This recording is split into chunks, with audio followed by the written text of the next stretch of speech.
21वीं सदी एवं विज्ञान तथा प्रौद्योगिकी व नवाचार, इस विषय पर आइए सुनते हैं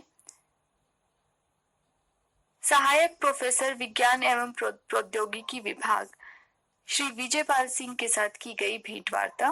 भेंट करता है श्रीमती संगीता जैन।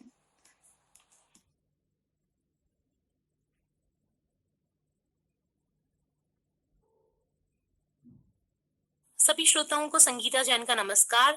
हम बात करेंगे 21वीं सदी और विज्ञान एवं प्रौद्योगिकी नवाचार। हमारे साथ स्टूडियो में मौजूद हैं विजयपाल सिंह जी, जो कि सहायक प्राध्यापक हैं गुरु जम्बेश्वर यूनिवर्सिटी हिसार में। नमस्कार सर। नमस्कार। तो विजयपाल सिंह जी, सबसे पहले हम बात करेंगे खोज के बारे में। खोज क्या होता है? खोज एक्चुअली जो चीज पहले से मौजूद है हमारी धरती के ऊपर, उसको जब हम ढूंढ के निकालते हैं तो उसको खोज बोलते हैं। जैसे कि अमेरिका की खोज हुई, अमेरिका को खोजा किसी ने हिंदुस्तान भारत को खोजा, तो एक खोज थी। तो जो चीज पहले से मौजूद है लेकिन उसके बारे में पता नहीं किसी को, न्यूटन का लॉ है, उसके बारे में पहले था लेकिन पता नहीं था किसी को। एक ग्रेविटेशनल है, गुरुत्वाकर्षण है, ये सब चीज पहले से मौजूद थी लेकिन पता नहीं था। तो वो जो चीज खोज हुई वो, तो इसको ये खोज है। और आविष्कार क्या होता है फिर? आविष्कार होता है मानव निर्मित चीज। कोई इंसान कोई साइंस के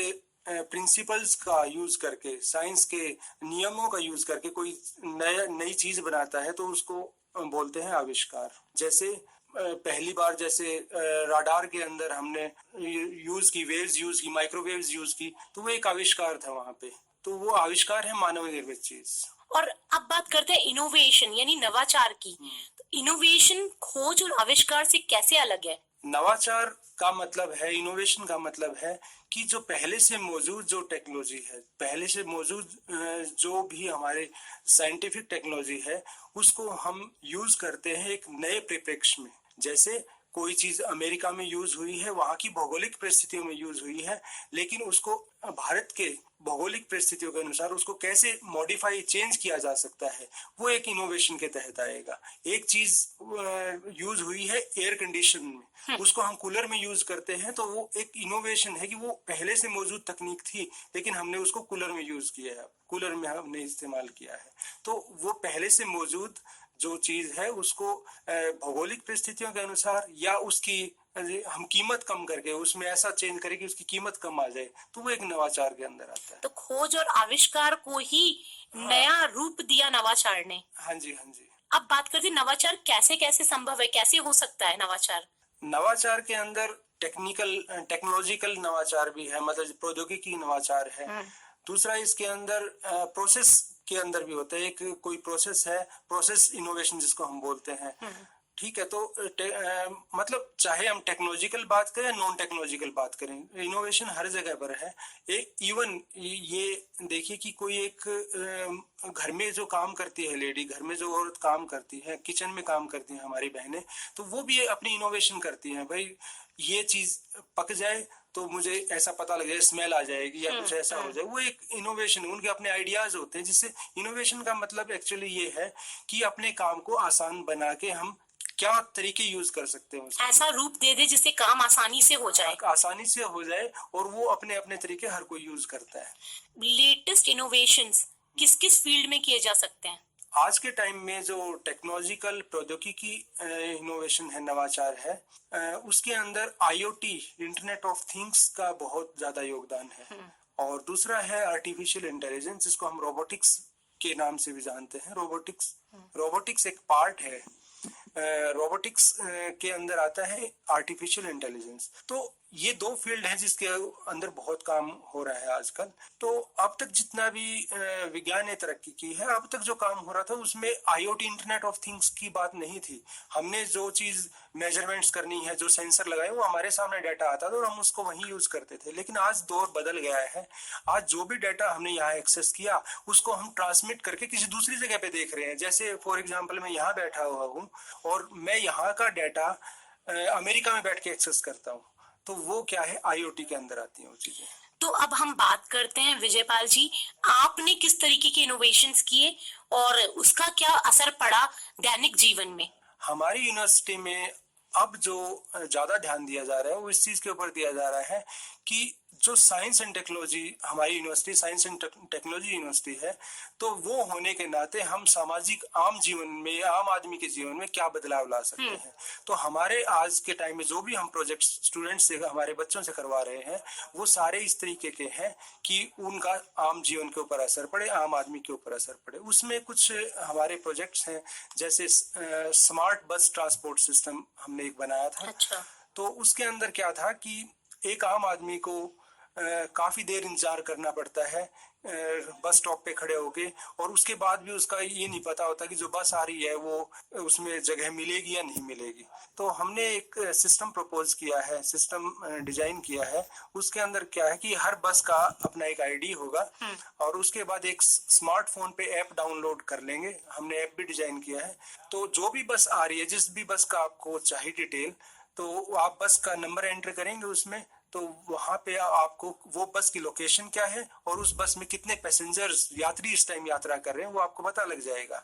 तो आप अकॉर्डिंगली उसके अनुसार अपनी यात्रा प्लान कर सकते हैं कि आपको ये बस लेनी है या इससे बाद वाली बस लेनी है, या आप यहाँ वेट करना चाहते हैं या नहीं चाहते। ठीक है। इसमें जो महिला यात्री हैं उनको बहुत फायदा होने वाला है, क्योंकि थोड़ा असुरक्षा की भावना कहीं कहीं रहती है। तो उसमें ये है कि जब आपको ये लगे कि आपकी बस आने वाली है, 5 मिनट रह गए, 10 मिनट, तभी आप स्टेशन पे या बस स्टैंड के ऊपर जाओ, ताकि आपको ज्यादा इंतजार ना करना पड़े।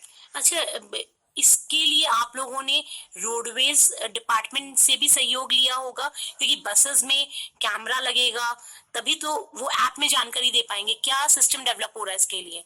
नहीं, इसमें हमने कोई अभी रोडवेज डिपार्टमेंट से कोई हेल्प नहीं ली। हमने अपने जो यूनिवर्सिटी कैंपस में जो बसेस हैं, हाँ, उनका यूज किया था, और उसमें हमने इसकी टेस्टिंग भी की, लाइव टेस्टिंग की इसकी। तो कैमरा नहीं, इसमें सेंसर यूज होते हैं। अच्छा। जो यात्री चढ़ते हैं उतरते हैं, वो उनकी काउंट अप और काउंट डाउन करते हैं उसको। तो इस तरीके से ये काम करते हैं। तो ये पूरे हरियाणा में जो रोडवेज बसेस चल रही हैं, उस तक ये सुविधा कब तक पहुंच जाएगी? कितने और समय, कितना और टाइम लग जाएगा? हमने तो इस चीज को अभी पेटेंट के लिए भी हम ट्राई नहीं कर रहे हैं। हमने एक चीज डेवलप कर दी। हम सोच रहे हैं कि इसको जिसने बनाना है, जिसने यूज करना है, वो यूज करें इसको। This is open. हम इसके लिए कोई चार्ज नहीं ले रहे, कुछ नहीं ले रहे। टेक्नोलॉजी डेवलप हो गई है। हमने इसको प्रसारित कर दिया है टीवी के थ्रू और समाचार माध्यमों के थ्रू। अब डिपेंड करता है प्रोडक्शन हाउसेस के ऊपर, वो इसका प्रोडक्शन कब शुरू करते हैं, और सरकार के ऊपर निर्भर करता है वो इसको कब इसका इस्तेमाल करना शुरू करते हैं। किसी और नए इनोवेशन की बात करें जो आप लोगों की यूनिवर्सिटी ने किया है? हाँ, और भी बहुत हैं। जैसे मैं आपको बताता हूँ, एक iMed के नाम से एक बहुत अच्छा एप्लीकेशन बना था। तो उसके अंदर ये था कि जनरली जिन लोगों को रेगुलर मेडिसिन लेनी होती है, वो मेडिसिन लेना भूल जाते हैं, और उनकी बीमारी ऐसी होती है कि वो भूलना अफोर्ड कर नहीं सकते, मतलब हार्मफुल इफेक्ट आते हैं उससे। जैसे जिसको न्यूरल डिजीज है या जिसको डायबिटीज है, वो भूल जाते हैं जनरली। तो उसमें iMed क्या है कि वो चीज याद दिलाने के लिए आपके मोबाइल के ऊपर आपको मैसेज करेगा, और उसमें बजर बजेगा, और वो उसमें एक रोटर लगा हुआ है, वो उस टाइम की मेडिसिन आपके सामने कर देगा निकाल के कि भाई ये मेडिसिन आपको अभी लेनी है। इसका प्रैक्टिकल एप्लीकेशन जो है वो चल रहा है, लोग यूज कर रहे हैं इसको? नहीं, ये भी हमने वर्किंग सैंपल बनाया है। वर्किंग सैंपल हमारे पास है। इसको अब फिर यही है कि जो प्रोडक्शन इसकी करना चाहते हैं वो इसकी प्रोडक्शन स्टार्ट कर दे। हम टेक्नोलॉजी शेयर करने के लिए रेडी हैं। तो अभी तक किसी ने प्रोडक्शन के लिए आप लोगों से मतलब जो मेमोरेंडम साइन होता है, या आप लोगों के पास कांटेक्ट किया है? नहीं, अभी नहीं हुआ। एक बात यह है कि मेमोरेंडम जो साइन होने वाली बात है, तो मेमोरेंडम साइन तब होगा जब हम उसका पेटेंट लेंगे। अच्छा। हाँ, अभी हम पेटेंट, अभी मेरी जो सोच है कि टेक्नोलॉजी जो हमने डेवलप की, यदि हम उसको ओपन एक्सेस में छोड़ेंगे तो कोई भी उसका यूज कर ले, हमें कोई प्रॉब्लम नहीं। तो पेटेंटिंग गुरु जम्बेश्वर यूनिवर्सिटी अपने पास नहीं रखना चाहता? नहीं, पेटेंटिंग का ये है कि गुरु जम्बेश्वर यूनिवर्सिटी ऐसा नहीं, बिल्कुल नहीं रखना चाहता। कुछ चीजें वो पेटेंट करवाते भी हैं, और कुछ चीजें हम ये सोचते हैं आम आदमी के बहुत ज्यादा काम की चीज है तो हम उसको ओपन भी छोड़ सकते तो हैं। ये आम आदमी के लिए एक बहुत ही सस्ता टेक्निक रहेगा या थोड़ा महंगा रहेगा कि लोग अफोर्ड नहीं कर पाएंगे? नहीं, ऐसी चीज नहीं है। ये जो मैंने iMed का बताया, ये हाँ। 600-700 मैक्सिमम इसका कॉस्ट अच्छा। है, कोई ज्यादा कॉस्ट नहीं है इसकी। तो मतलब एक आम जनता, हाँ। नॉर्मल से नॉर्मल इंसान भी इसको अफोर्ड कर सकता है, 600-700 रुपए खर्च करके हाँ जी, हाँ जी। अपनी दवाइयाँ टाइम पे ले सकता हाँ है। जी, दवाइयाँ टाइम पे उसको पता लग जाएगा कि ये टाइम है मेरा। इसके अलावा और कौन कौन से इनोवेशन है जिस पर आप लोग अभी काम कर रहे हैं? हाँ, अभी काम जो इस साल स्टार्ट करने हैं वो अभी हमारे स्ट्रीमलाइन में आएंगे। वो तो अभी अगस्त में एडमिशन हो रहे हैं जैसे, तो फाइनल ईयर में जो स्टूडेंट आएंगे वो आके अब शुरू करेंगे, अपना अच्छा। नाम देंगे कि क्या प्रोजेक्ट स्टार्ट तो करना है। कुछ आप लोगों के माइंड में है कि इस पे काम करना है, ये नए इनोवेशंस करने हैं, ऐसी टेक्नोलॉजीज डेवलप करनी है, कुछ है? मैडम, बहुत कुछ है। हमारे आसपास प्रॉब्लम बिखरी पड़ी है, वो हमारे ऊपर डिपेंड करता है कि हम उसको टेकअप करने के लिए रेडी हैं या नहीं। बहुत चीजें हैं। हम एक हाउसवाइफ से लेके, यदि मैं एक फार्मर तक की बात करूं, बहुत चीजें हैं काम करने के लिए। बस वो है कि हम उस पर कितना टाइम और कितनी एनर्जी लगा पाते हैं उसको। धन्यवाद विजयपाल जी कि आप स्टूडियो में आए और इनोवेशन से रिलेटेड, नवाचार से रिलेटेड हमें इतनी सारी बातें बताई और आम जनजीवन को सुविधाजनक बनाने के लिए जो ये आप लोगों का कार्य है, योगदान है, वो सराहनीय है। धन्यवाद जी।